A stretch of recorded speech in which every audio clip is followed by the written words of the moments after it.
জিলহজ মাসে আমরা বিশেষ করে 10টা আমল আমরা করব। জিলহজ মাসে 10টা আমল আমরা বেশি বেশি করব। 1 নম্বর আমল হলো আল্লাহ পাক রব্বুল আলামিনের জিকিরের মাধ্যমে আমরা সময়টা কাটিয়ে দেব। যখন এই সময় পাই আল্লাহ পাক রব্বুল আলামিনের জিকির করব। কারণ যে যত বেশি আল্লাহর জিকির করে আল্লাহ পাক রব্বুল আলামিন তত বেশি তার দিলের ভিতরে শান্তি নাজিল করেন। সুবহানাল্লাহ।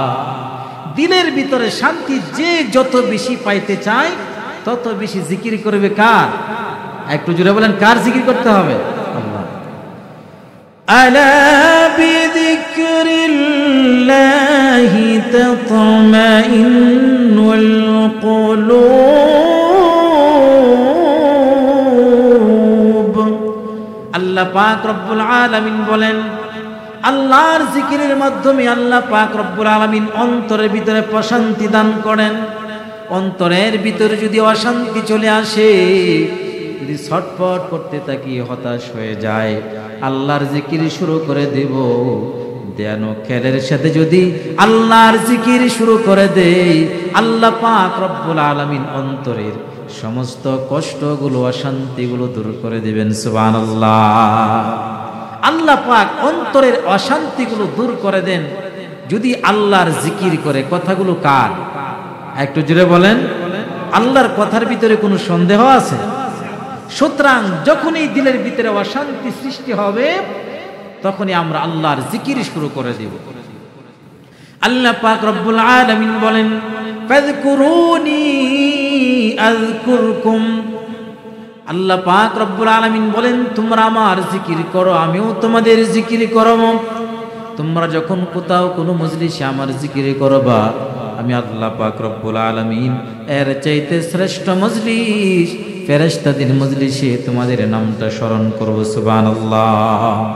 এজন্য উঠতে বসতে যখনই সময় পাই আমরা জিলহজ মাসের প্রথম দশক আমরা জিকিরের মাধ্যমে কাটিয়ে দেব।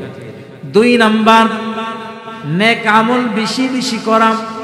আপনার আমার কাছে যে আমলগুলো বলা হবে, এই আমলটা যদি করি সওয়াব হবে।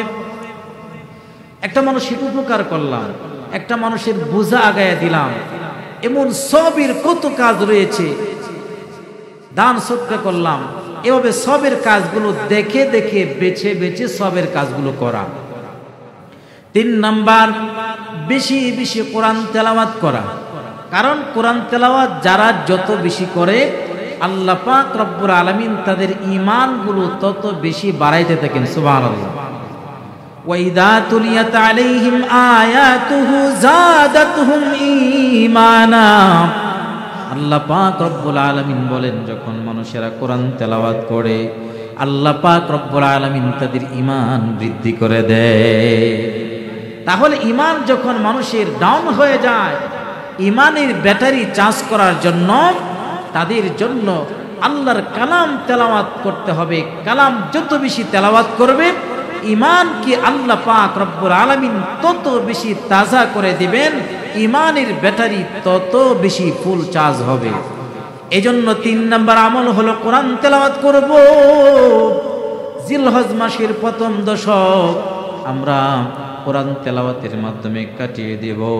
4 নাম্বার, সময় পাইলেই আল্লাহ পাক রব্বুল আলামিনের কোরআন অর্থাৎ ইলম শিক্ষা করব। ইলমে ওহী আমরা অর্জন করব। কোরআন হাদিস যতটুকুন পারি আমরা যখনই সময় পাই বসে বসে আমরা শিক্ষা অর্জন করব। 5 নাম্বার, এই জিলহজ মাসের প্রথম দশকে আমরা গুনাহ মুক্ত জীবন গঠন করব। গুনাহ করব না, এখন থেকে আমরা নিয়ত করব, পরিপক্ক নিয়ত, যে আমরা এই জিলহজ মাস যেহেতু আল্লাহর কাছে দামি মাস, সম্মানিত মাস, আমরা এই মাসে আমরা কোনো গুনার কাজ করব না। কারণ গুনাহ যত বেশি করা হবে সওয়াব তত বেশি নিচের দিকে যাইতেই থাকবে। আপনি মাছ ধরতে গেছেন, যে পাত্র নিছেন ওই পাত্রের নিচ দিয়ে যদি খালি থাকে তাহলে মাছ একদিকে রাখবেন, আরেকদিকে তো নিচ দিয়ে চলে যাবে। আপনি যতই নেক কাজ করতে থাকেন, গুনাহ যদি না ছাড়েন একদিকে এই গুনাহ তো আপনার সব নিয়ে যাবে। সুতরাং গুনাহ ছেড়ে দিতে হবে। আমার ভাইয়েরা, গুনাহ বলতে যত প্রকারের গুনাহ আছে, নাচ গান থেকে শুরু করে সব কিছু ছেড়ে দিতে হবে। কিন্তু যুবক ভাইরা, এই জিলহজ মাস আসলে, যেই মাসে পয়গম্বররা কুরবানি করেছেন, বুজুর্গানে দিন কুরবানি করেছেন, এই কুরবানির রীতি নীতি ওই 1400 বছর আগে থেকে এখন পর্যন্ত নবী থেকে আমরা যা পেয়েছি তা রয়েছে। এমনকি পৃথিবীর সুরলগ্ন থেকে যে কোরবানির পথে এসেছে। আর আজকের যুব সমাজ দেখা যায় তারা গান বাদ্যের মাধ্যমে, বেহায়াপনা, অশ্লীলতার মাধ্যমে তারা এই মাসটাকে অপবিত্র করে দেয়। এজন্য খেয়াল রাখতে হবে আমাদের সন্তানগুলোকে যেন এই গুনাহের মাধ্যমে, গান বাজনার মাধ্যমে পবিত্র জিলহজ মাসটাকে যেন তারা অপবিত্র করে না দেয়। তাহলে 5 নম্বর হলো গুনাহ থেকে বেঁচে থাকা। 6 নম্বর জিলহজ মাসের আমলের ভিতরে 6 নম্বর হলো হজ্জে বাইতুল্লাহ আদায় করা, যাদের উপরে হজ ফরজ হয়েছে আদায় করা। 7 নম্বর হলো কুরবানি দেওয়া, যাদের উপরে আল্লাহ পাক রব্বুল আলামিন কুরবানির সামর্থ্য রেখেছেন তারা কুরবানি আদায় করবে। 8 নম্বর হলো যারা কুরবানি এরাদা করেছেন যে জিলহজ মাসে যেহেতু আমরা কুরবানি দিব, তারা জিলহজ মাস আসার আগে আগে নখ, চুল, অবাঞ্ছিত পশমগুলো আমরা কেটে ফেলব। কারণ যেহেতু যদিও এটা নফল, কিন্তু এর ভিতরে অনেক সওয়াব আছে।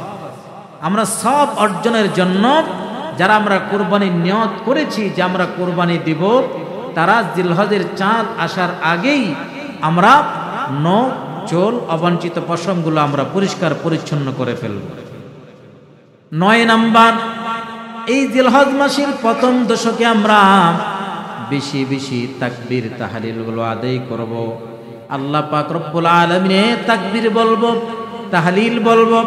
মুসনাদ আহমদের বর্ণনা 5446 নম্বর হাদিসের বর্ণনা, ক্বালা নবী সাল্লাল্লাহু আলাইহি ওয়াসাল্লাম আকসিরু ফীহিন্না মিনাত তাহলিল ওয়াত তাহমিদি ওয়াত তাকবীর।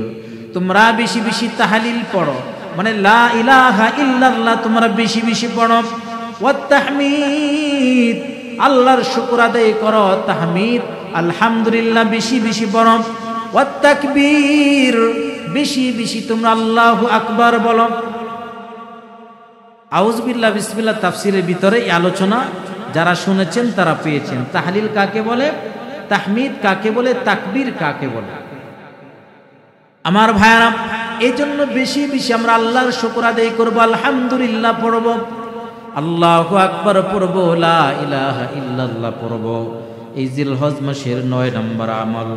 আর জিলহজ মাসের প্রথম দশকের 10 দিনের আমলের ভিতরে 10 নম্বর আমল হলো ঈদুল আজহার সমস্ত সুন্নতগুলো পালন করা। তাহলে যেহেতু আমাদের সামনে জিলহজ মাস, এজন্য জিলহজ মাসের গুরুত্বপূর্ণ কিছু আমলের কথা আপনাদের কাছে বলে দিলাম।